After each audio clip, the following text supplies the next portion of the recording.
ॐ दक्षिणस्य समारम्भा शङ्कराचार्यमध्यमा अस्मदाचार्यपर्यन्ता स्मर्या गुरुपरम्परा श्रुतिस्मृतिपुराणानाम् आलयं करुणालयं नमामि भगवत्पादं शङ्करं लोकशङ्करं शङ्करं शङ्कराचार्यं केशवं बादरायणं सूत्रभाष्यकृतौ वन्दे भगवन्तौ पुनः पुनः ईश्वरो गुरुरात्मेति मूर्तिभेदविभागिने व्योमवद्व्याप्तदेहाय दक्षिणामूर्तये नमः परिज्ञानाश्रम श्रीगुरुशङ्कर परिज्ञानाश्रम शङ्कर सद्गुरु केशववामन कृष्ण पाण्डुरङ्ग आनन्द परिज्ञान गुरु सद्यो जात शङ्कर सद्गुरु गुरुर्ब्रह्मा गुरुर्विष्णु गुरुर्देवो महेश्वरः गुरुः साक्षात् परब्रह्म तस्मै श्रीगुरवे नमः। ॐ सहना भवतु सहनौ भुनक्तु सह वीर्यङ्करवावहै तेजस्विनावधीतमस्तु मा विद्विषावहै। ॐ शान्ति शान्ति शान्तिः. So he had a quite detailed introduction to what a Sahasranama is. And Sahasranama is 1,000 names indicating one God or Ishvara. It is because Ishvara or God, we can call God as Ishvara, that's the name. Ishvara does not mean Shiva as a deity, though many times we feel or misinterpret like that. Ishvara is the general name given to what we call as God or Lord, who is the one who is manifesting in the entire universe and whose laws are the laws which run the entire universe. It is the sankalpa of each Ishvara which manifests in the running of this entire universe. And that we call it as God or Bhagavan or Ishvara. And I explained last time as to what is the meaning of Bhagavan. That is Ishvara who has all the power, overlordship, all the knowledge that goes into the formation and manifestation of this universe, all the resources that are required for running of this particular universe, and also all the yashas, all that glory wherever it is, all that winning wherever it is, it belongs to Ishvara. And at the same time, Ishvara or God, having everything that belongs to Ishvara, that Ishvara, he or she, is not anyway entangled or attached to anything. So there is this Samagra Vairagyam. And all the resources belong to Ishvara. All the glories belong to Ishvara. That is why Bhagwan Krishna dedicated 2 chapters, the 10th chapter to talk about the glories of Ishvara. That anything that you see glorious anywhere, powerful anywhere, exalted anywhere, it is nothing but my manifestation. Whatever is here is nothing but me manifesting in a million forms, which he showed in the Vishwarupa Darshana. Therefore, we can say Ishvara can be called by a million names, because million means not just million, in millions of names. Ishvara can be manifested, or Ishvara can be talked about in terms of all his millions of manifestations. But our scriptures, our Puranas, most of these Sahasranamas, they belong to the Puranas, some to Mahabharata Puranas, various Puranas, where a Sahasranama or 1008 names talk about the various manifestations of this Ishvara. The various manifestations of this Ishvara are really talked about in the Sahasranama. Therefore, in Sahasranama, It's not that the 1,000 names represent 1,000 gods. No, all the 1,000 names represent one particular Ishvara. One Ishvara, not particular, one Ishvara, one all powerful, all pervasive Ishvara. But in many forms, we connect to that Ishvara. In 1,000 forms, in 1,000,000 forms, we can relate to Ishvara. Because every form is nothing but that which connects me to the total, that which connects me to Ishvara. And we have various Sahasranamas: Ganapati Sahasranama, Gayatri Sahasranama, Shiva Sahasranama, Lalita Sahasranama, Vishnu Sahasranama. But when we use a common term, Sahasranama, it represents Vishnu Sahasranama. For all other Sahasranamas, we give the specific name, Subramanya Sahasranama or Hanuman Sahasranama or whatever it is. But when we don't give any kind of an adjective or any other name before, and we say Sahasranama, just the name Sahasranama indicates Vishnu Sahasranama. In every Sahasranama, we have these common features. In every Sahasranama, whether it is Lalita Sahasranama or Vishnu Sahasranama, the 1,000 names are described in 3 different groups. And the first 2 groups are common for all the Sahasranamas. What are they? The first group of names, of course, they don't occur in that order, they can occur in a scattered order. So the first group of names in the Sahasranama talk about the Nirguna Tattvam of Brahman, which is Ishvara. That is a Swarupam of Ishvara. Like we have Nitya Rupaya Namaha. Okay, then Mukta Rupaya Namaha. Like this, so, Nirmadaya Namaha, Nirahankaraya Namaha. All these, the first group of names, are common in all the Sahasranamas.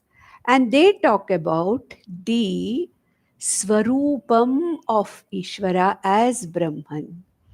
Nitya Shuddha Buddha Mukta Nirvikara Niravayava Brahman is being talked about as the very nature, as the very Swarupam of that total Ishvara. So this is the first set of names. So in every Sahasranama, you will find the very nature of Ishvara, which is nothing but Advaita, which is nothing but the Advaita nature, or that which we describe Brahman with the Brahma Swarupa Lakshanas, are the first group of names which describe the essential nature or the Swarupam of Swarupa Lakshanani of Ishvara or God. Second set of names always talk about Ishvara as the Jagat Srishti, Sthiti and Laya Karana. Multiple names may be there expressing these 3 concepts. Like if you take Lalita Sahasranama, which we are all very familiar with and which we chant, Shri Mata, that is the one who is the creator or who gives birth. Maharagni, the one who is running the whole show, Sthiti Karana. Srishti Karana as Shri Mata. Shri Maharagni, Srimat Simhasaneshwari, the one who is going to be the Laya Karana also for the entire universe. So, the names, the second set of names in every Sahasranama talk about Ishvara as the Srishti, Sthiti, Laya, Karaka. The first set talks about Ishvara as the Sat Chit Ananda Brahman Atma behind every form. The Swarupa Lakshanam of Ishvara is talked about in the first set of names, which is very familiar to us in all our Vedanta texts that we have studied, where we have described the Swarupa Lakshanani of Brahman. Then the Srishti Sthiti Laya Karanatvena Ishvara is described. The third set of names is those which are specific to the manifestation of Ishvara, as Rama or as Krishna or whatever it is. So these are the third set of names, which are nothing but those which are the special manifested forms in a particular thing. Like if you say Lakshmi Narasimha Sahasranama. So that manifestation of Ishvara as Lakshmi, as Narasimha, those names will be talked about. In Lalita Sahasranama, the way she manifested, this Brahman or Ishvara manifested in the female form as Mahishasura Mardini, those particular, names of the specific manifestations are talked about. Similarly, in Shiva Sahasranama or Shankaracharya, Ashtottara or Sahasranama, we find that these are the specific manifestations with which Ishvara manifests with reference to that particular deity where we are chanting the Sahasranama. And as I told you in the last session, any Sahasranama can be used as a Parayana for Chitta Shuddhi and Chitta Naishchalyam. It is an upasana. Any Sahasranama Parayana is a sadhana. It is an upasana for Chitta Shuddhi and Chitta Naishchalyam. It can be called as what I told you in the last session, Vishwarupa Ishvara Darshana, where with Sahasranama, I expand my mind and I try to see the whole universe as the manifestation of Ishvara. So I graduate or go up in my spiritual practices from a single form worshipper to the worshipper of the whole universe as a manifestation of Ishvara. Ishvara manifesting as the whole universe. So, this is the advantage of Sahasranama Parayana, where I get Chitta Shuddhi, Chitta Naishalyam. I'm able to see everything as nothing but manifestation of Ishvara. My individuality starts dissolving. My personal ahankara starts dissolving. And I see everything as this is manifestation of Ishvara. This is the sankalpa of Ishvara. Yes, I have free will. Ishvara has given me a free will, but a limited free will. And if my free will is in consonance with Ishvara's sankalpa, then fine. I also realize when I do Sahasranama Parayana that I am not the doer, it is the whole, it is Ishvara, whose sankalpa is doing everything. So I recognize that total and my individuality, my individual ragadveshas, my individual ahankara, the pride, the manitvam and dambitvam, etc., automatically reduce. And this kind of a preparation of seeing the whole universe as a manifestation of Ishvara, I develop an attitude of reverence to the whole world. I develop an attitude of reverence to every name and form. I don't judge any name and form. I don't find anything as low and useless. An intelligent brain is a manifestation of Ishvara. Even a dull brain, because of the prarabdha of that individual, as nothing but manifestation of Ishvara. And I find that I don't blame anybody for my karma phala that I'm experiencing. I understand that Ishvara as the karma phala data. And Ishvara as the karma phala data has provided the appropriate circumstances for me to go through the karma phalas that I have myself accrued. So I don't blame anybody for what I am going through. I realize that, yes, I have accrued that karma phala And Ishvara has delivered that karma phala to the right person at the right time, me. Therefore, I don't blame anybody for my situation. I don't blame the circumstances for my situation. I don't blame God or Lord for my situation. At the same time, I get an acceptance of myself. I get an acceptance of whatever situations I'm facing in the world. I get an acceptance of other people, how they are behaving with me, how they are talking to me, what I'm going through them. I realize that it is nothing but Ishvara Sankalpa. I am a nimitta.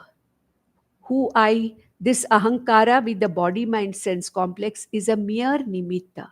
And through millions of jiva rashis, body, mind, sense complexes, Ishvara Sankalpa is being carried on, and the whole world, the whole universe is running in a clockwise manner. So, these are the advantages of a Sahasranama. And it is considered that all the Sahasranamas are very important. And of course, in every Sahasranama, certain upasana methods are talked about. Especially in Lalita Sahasranama, there are certain, the methods of worship are talked about, like the Tantric worship, the Vaidika worship, the Agama worship, various kinds of worships are being talked about. Whereas in Vishnu Sahasranama, it is simpler.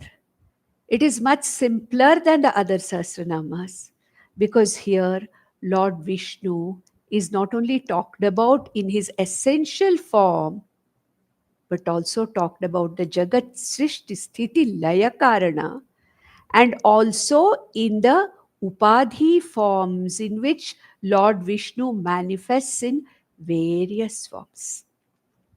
All the Upadhis are also talked about, like what he carries, what Ayudas he carries. So many things are being talked about. Now, this Vishnu Sahasranama, as I told you, actually, it was supposed to be composed by Sanaka Rishi. Sanakadi Rishis, Manasa Putras of Lord Brahma, Sanaka, Sanandana, Sanat Kumara, Sanat Sujatiya. So, one of these Manasa Putras of Brahma, Prajapati, Lord Brahma, is actually supposed to have composed this Vishnu Sahasranama and passed it on to Bhishma, Pitamaha Bhishma of Mahabharata. And Pitamaha Bhishma, in the war field, when he was lying on a bed of arrows, gives this Sahasranama to Yudhishthira, the first of the Pandavas. Therefore, Vishnu Sahasranama comes in Mahabharata in a particular parva, or the section called as Anushasana Parva. In the Anushasana Parva, in Mahabharata, Vishnu Sahasranama comes, where this is a teaching directly that is going on between Bhishma and our Yudhishthira. But before that, in the Puranas, we have this knowledge coming from various people, Vaishampayana, then, Vyasa. Then we have so many, links from where this Sahasranama has come from, one of the Sanat Kumaras. We find that. But ultimately, for our purpose, let us know that this is something which was thought to be composed by one of the Sanat Kumaras and passed on, which was given to Lord Bhishma, and not sorry, Lord Bhishma, I mean Bhishma, the Senapati Bhishma, and Bhishma gave this knowledge to Yudhishthira. And this particular story, it's not a story, but the actually giving of this knowledge from Bhishma in his deathbed to Yudhishthira was talked about by various other people. And when Mahabharata was talked about to the descendants of Pandavas, various other people gave this particular thing. And in this Vishnu Sahasranama, we say the importance of Vishnu Sahasranama because, as I explained in the last session, Bhagwan Shankaracharya's first bhashya or the commentary was on Vishnu Sahasranama. And I gave you the interesting story also where 3 times the Shishyas brought the manuscripts of Vishnu Sahasranama. Actually, Acharya had asked for the Taittiriya Upanishad manuscript to write the bhashyam. But ultimately, it was the Vishnu Sahasranama manuscript which was brought. And therefore, Shankaracharya Bhagavan thought that, well, this is what probably Lord Vishnu wants me to do first. And Lord Vishnu is the Ishtadevata of Bhagavan Shankaracharya.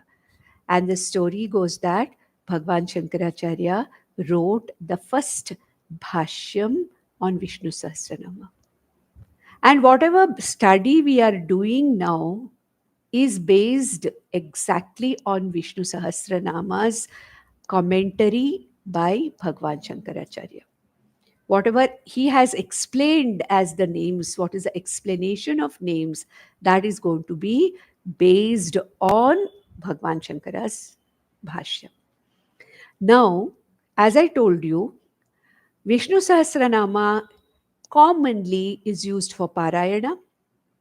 Also, as mumukshus, we use it to understand the names of each nama based on the bhashya of Bhagwan Adi Shankaracharya, which is called as the Vishnu Sahasranama Vichara. And for the sake of the upasakas, those who are doing it in the form of a parayana, who are offering parayana as an upasana, we have in Vishnu Sahasranama a Purva Bhaga, which contains this story being told by various tellers or various gurus to the shishyas, to various people of Mahabharata, but we'll not bother about it. And those who do this parayana chant the Purva Bhaga also. The Purva Bhaga contains 33 verses actually. Out of these 36 verses, what we get in the Mahabharata is only the 6th verse to the 18th verse.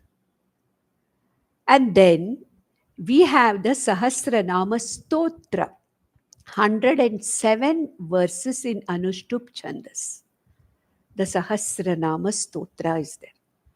So when I chant this Sahasranama Stotra, I chant it as a stotra in Anushtup Chandas after doing the Purva Bhaga, after doing this Nyasa, etc. Then I chant the stotra. This Vishnu Sahasranama, like any other Sahasranama, is also used for Archana and Puja and Archana, where every name is said Om Vishnave Namaha, Om Namaha, Om. Like that, every name is, Namaha, Namaha, Namaha. Ite I offer the Archana with whatever flowers or whatever I want to. Like I do Bilva Archana when I chant the Bilva Patra Archana, when I chant the Shiva Ashtottara or Sahasranama. The same way, it can be used. Individual names are chanted basically for the chanting purpose and for the archana purpose. But we also chant the stotram. So all the 1008 names are distributed in 107 stotras. Each stotra has got 2 lines. And each stotra has got around 9 to 10 names. So 1008 means about 9 to 10 names are there. And we have to understand that in any Sahasranama, the names may not be there in a particular order. The 3 groups of names which I told you, the Swarupa Lakshana of the Lord, then the Lord or Ishvara as the Srishti, Sthiti, Laya Karana, then the Lord as manifestation, in his various manifestation. Like Krishna said, I'm the river in I'm the highest of the, I'm the Ganga among rivers. I'm the Himalaya among, Parvatas. I'm that Shuka Muni or Shukra Rishi in all the rishis. Like that, the most exalted one. So in different forms, the different manifestations in different forms of Lord Vishnu, holding Shankha, Chakra, Gadha, Padma, all that, and all those are being talked about. And then after this, the Stotra Vichara, we have what is called as the Uttara Bhaga, or after that, Phalashruti is there of this, where again there are a few verses giving Phalashruti. This is something which is chanted by people who are doing the Upasana. Those who are doing the chanting as an offering as Upasana. But what I'm going to do here is, we are not going to give too much of importance to the Purva Bhaga. We are only going to deal with certain of those verses, and very fast, very quickly, because they are the introduction to the stotram, which includes Yudhishthira's questions to Bhishma. Yudhishthira asks a set of questions to Bhishma after having gone through various upasanas, having heard from various people, various gurus, various kinds of upasanas, various kinds of reaching out, connecting with the Lord or God. At the time of Bhishma's death, Yudhishthira asks Bhishma a set of questions where Bhishma, Senapati Bhishma, in his deathbed says, the best thing, the best way to offer your worship or your thinking of Lord is to chant or to understand the Vishnusahasranama. So the Purva Bhaga has a few verses from the 6th verse to the 18th verse, where the first two verses are Yudhishthira's questions, specific questions as to what is that I have to do to connect to the total. What is it that I have to, which is the greatest among the upasanas, with which I can connect to the total, with which I can understand or connect to Ishvara.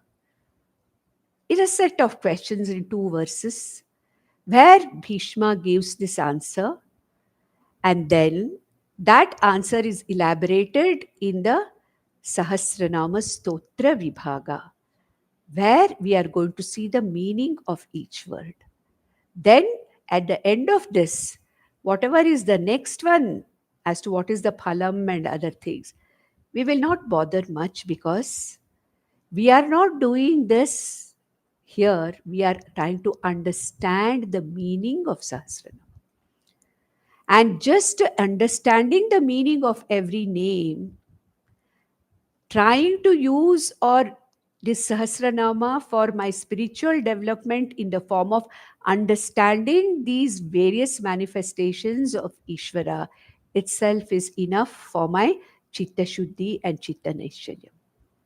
And what verses or how many verses of the later part after the stotra we have to chant or we have to do to conclude, maybe a few may be used for conclusion, we may use. But I want to tell you that we are not doing the Parayanam of Vishnu Sahasranama. What we are doing is the Vishnu Sahasranama Stotra Vichara, where we are going to base our study. This is a study.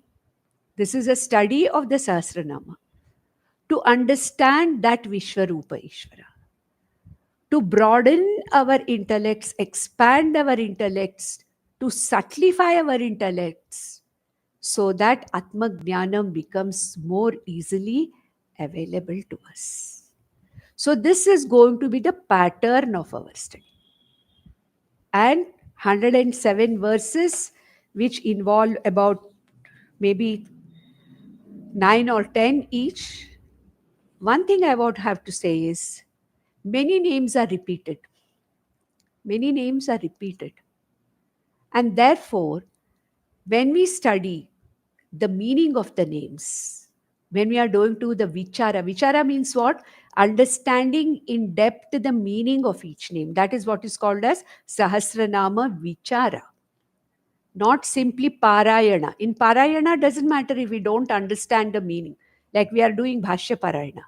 Parayana is meant only to gather punya, spiritual punya, and Chitta Shuddhi and Chitta Naishalam. It does not matter if we do not understand what we are chanting. The very chanting, the very Parayana itself gives us the punya. But here in our study, we are not doing the Parayana, but we are trying to understand the Lakshyartha of every word. The Lakshyartha, what is the meaning of every word that is indicating Lord Vishnu? Lord Vishnu being the Sthitikaraka. He's also the Srishtikaraka in the form of Brahma. He's also the Layakaraka in the form of Rudra. The same Ishvara also is Lord Vishnu in the form of Sthitikaraka. And we are going to understand the meaning of these words. Wherever there is a repetition of the words, I'm not going to go into the details of the meanings. Also, I cannot go too deep into the Lakshartha or Advaita meaning of every word, because then this study will take a very, very long time. Therefore, we will go to the extent that everyone is able to enjoy, at least understand the Vachyartha, and to some extent a little bit of the Lakshyartha or the deeper meaning of every name. So that when we chant, when we do the Parayana of Vishnusahasranama, some bell rings somewhere. Okay, I know the meaning of this name. So when you are doing the Parayana, understanding the meaning of the name, it becomes a much more useful activity. It becomes an activity which will give me much more Chitta Shuddhi.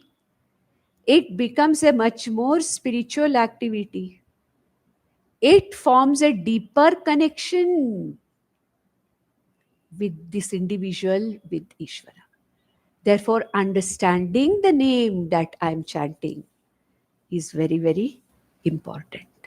So here now, we will start the Vishnu Sahasranama. Since we cannot avoid the Purva Bhaga totally, we cannot avoid, because the questions of Yudhishthira asking Bhishma as to what is it that gives me the ultimate purpose in life and the ultimate punya, that those questions are coming in the Purva Bhaga. That is why traditionally also, when Vishnu Sahasranam is chanted, the first about 18 to 20 verses are Purva Bhaga, and then only we get the Vishnum Vashatkaram, we get later, after these are over, if you have observed that. The very first name is not the name Sahasranama, it is the question that is asked. So Purva Bhaga here starts with the prayer to Lord Ganesha that let our study not be incomplete, let our study be complete. And the most well known and the common verse in the Purva Bhaga, which starts with the Ganesha Vandana, Ganapati Vandana, as a remover of Vigna, Vignaharta, to remove any Vigna which comes in my way of this study. So we'll just chant it so that we are starting this for the first time. And Om Shuklambaradharam Vishnum Shashivarnam Chaturbhujam Prasannavadanam Dhyayet Sarva Vignopashantaye. This is an invocatory verse to Lord Ganesha which says Om.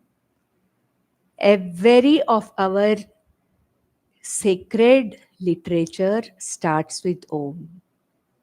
And we are praying to this Ganesha, Shuklambaradharam. This Ganesha who's shining in the white clothes, who's shining in absolutely white clothes, which shows what is white? Sattvikata. It indicates the sattvikata. So he's a white clothes, the one who is Shukla Ambaradharam Vishnum. Okay. Now, Ganapati is expressed here as Vishnu. Vishnu here is not Lord Vishnu. Ganapati is the all pervasive. Vishnu means all pervasive. Ganapati, as this consciousness, is all pervasive. That Ganapati who is all pervasive, but who manifests in the form of a figure of half elephant face with, a very fat body and tummy. Who's wearing this white clothes? Shuklam Bharadaram Vishnum Chaturvarnam, Shashi Varnam Chaturbhujam. Shashi Varnam, who is fair, who has the color of the moon, who shines like a moon. Chaturbhujam, Chaturbhujam means he has four arms, which indicates the power, of the. And Prasanna Vadanam, the one who has got a smiling and a tranquil face. Dhyayet, I worship, because I always start whatever I do with prarthana to Ganesha. Therefore, the Purva Bhaga also says Prasanna Vadanam Dhyayet.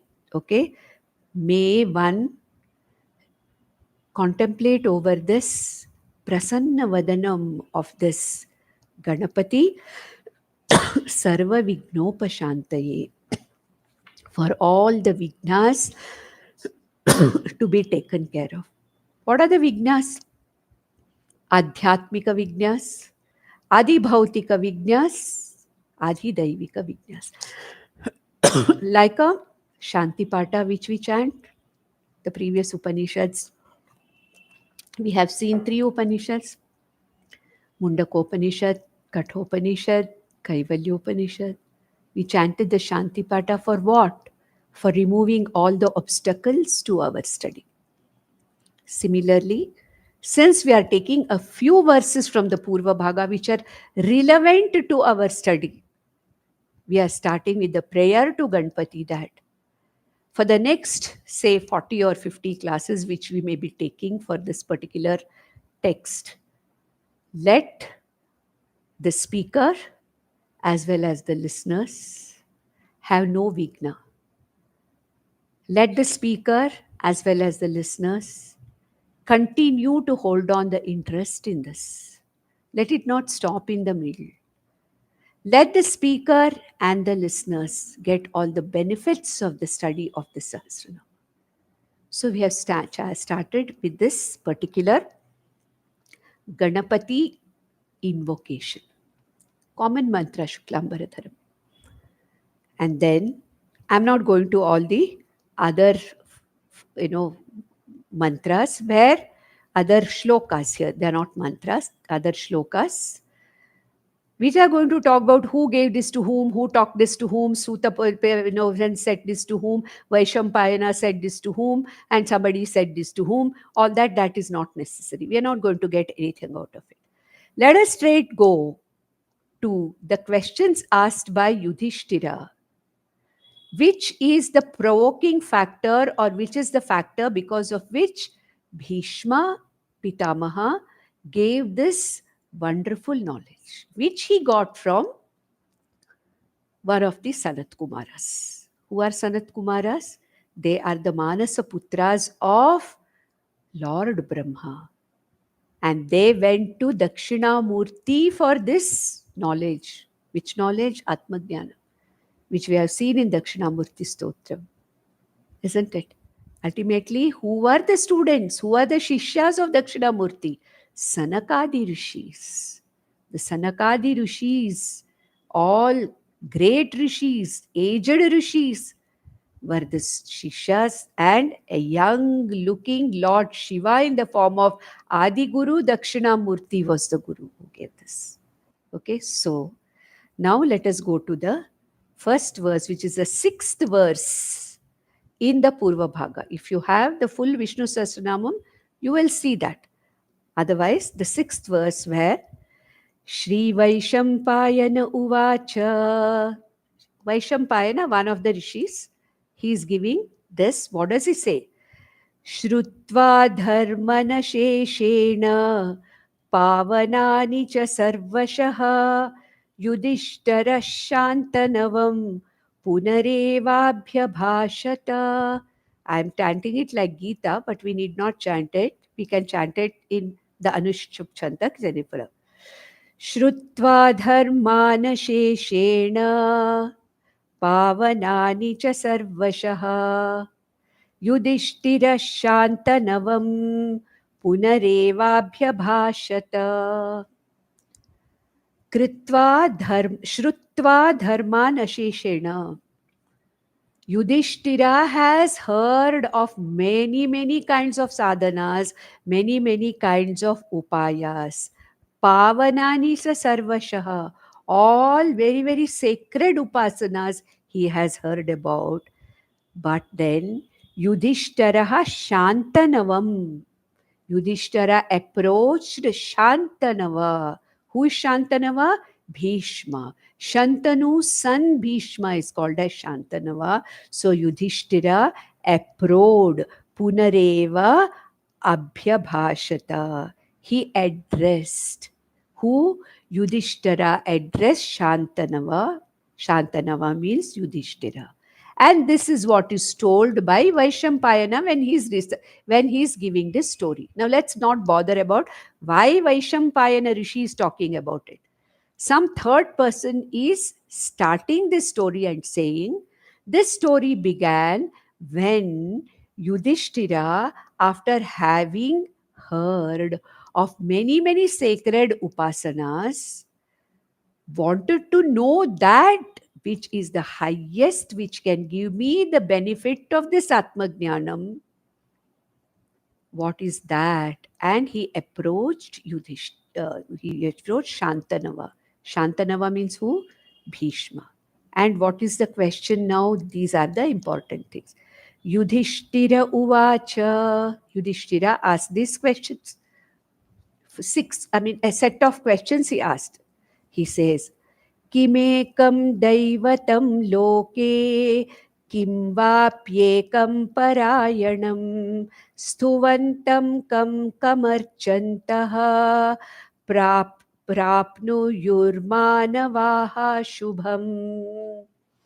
So he said, Hey Bhishma, tell me, what is that one Lord, one Devata or one Daivam? Kimekam Daivatam. Who is that one Lord? Who is that one Ishvara? Which is spoken of, who is spoken of in our Puranas and in our Shastra. Loke means what? In the Shastra and in the world generally. Who is that highest Devatam? Ekam Devatam. That one Lord spoken of in most of our Puranas and Shastra. Then Va api ekam parayanam. Which is this ultimate goal? What is the ultimate goal that our Shastras speak about? And what is that one Devata who is the ultimate goal for me to understand? Ultimately for what? To understand Atmajnana. Stuvantaha kam archantaha prapnuyuhu manavaha shubham.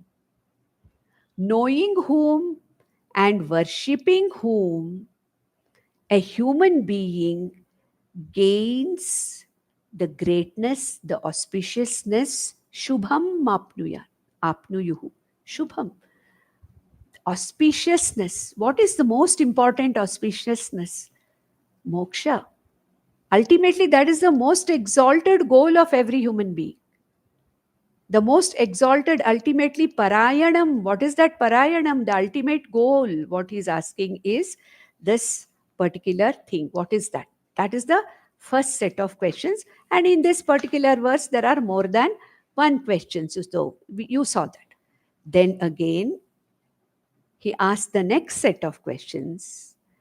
Ko dharma, that is in the 8th verse, he asked this question. The 7th verse we saw now. The 8th verse of the Purva Bhaga, he says, Yudhishthira says, Ko dharma sarva dharmanam bhavatah paramo matah kim japan muchyate jantuhu janma samsara bandhanat. So, Yudhishthira said, He Bhishma Pitamaha, Bhavataha Mataha, according to you, according to your idea, according to your knowledge. See, Bhishma might have, been in the side of Adharma during the war, but Bhishma is a scholar.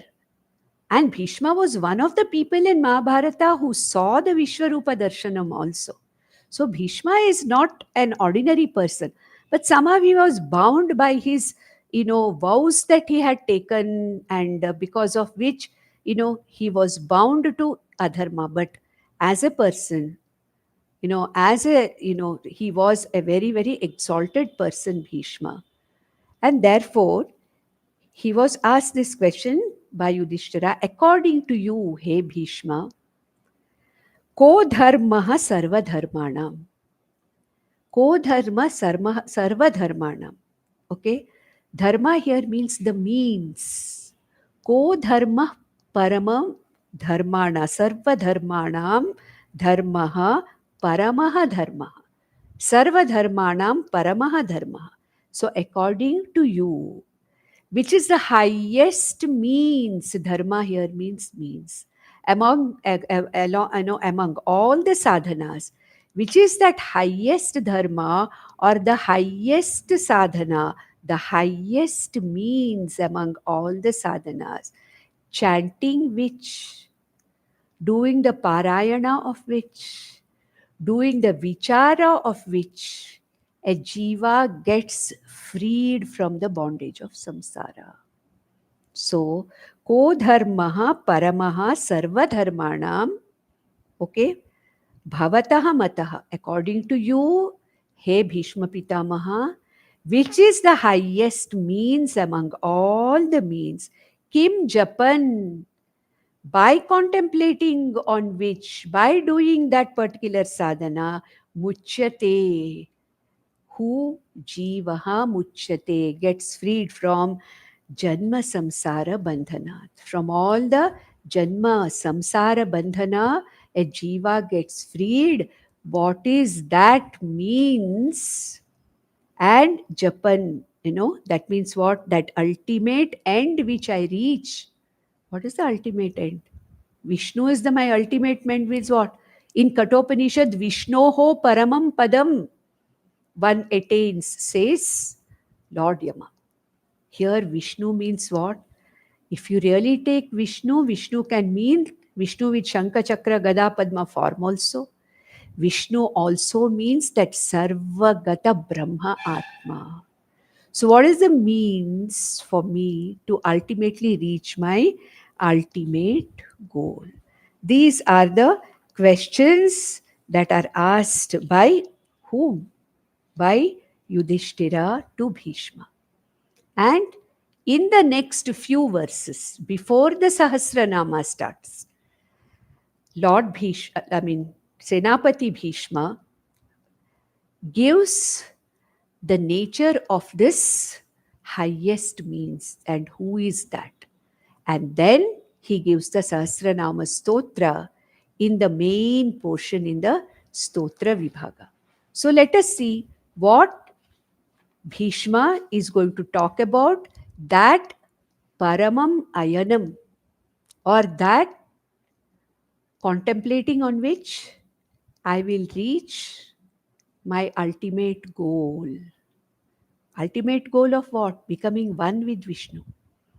Becoming one with Vishnu means what? There is no question of coming back again and again. Which means what? Moksha.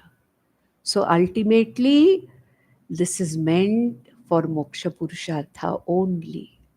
But if I'm not yet ready or prepared for Moksha Purushartha, I have to go through this sadhana of Sahasranama Parayana, and Sahasranama Vichara.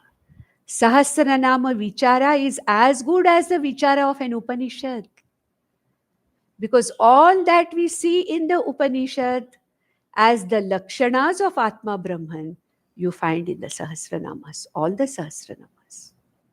So now, Shri Bhishma Uvacha, 9th verse.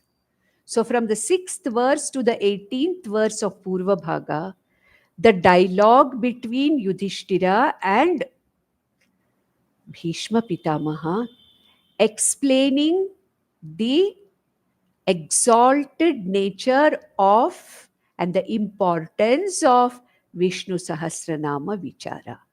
And without reading this, going directly to Vishnusahasranama Vichara is not correct.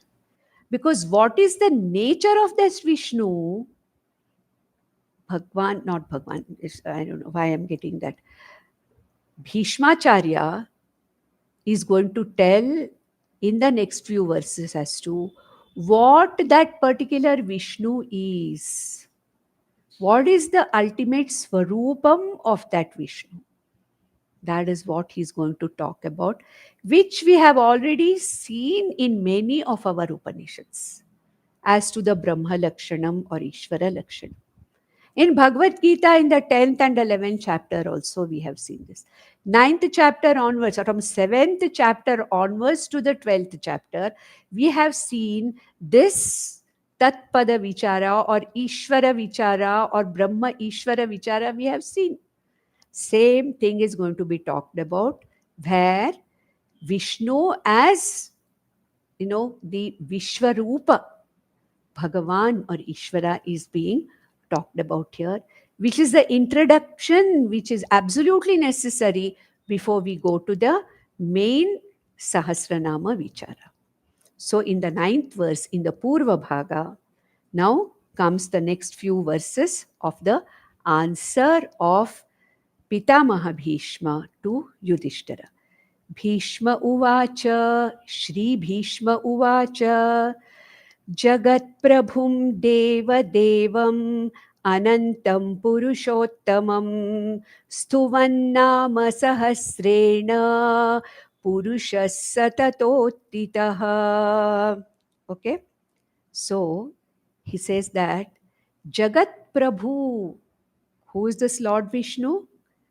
The one who is ruling over the whole world, who is Sakshama, who is capable of, who has got the power of ruling over the whole world, who has the overlordship, Jagat Prabhum, Deva Devam, Devanam Deva, the highest, the most exalted of all the Devas, Deva Devam, Purushottamam.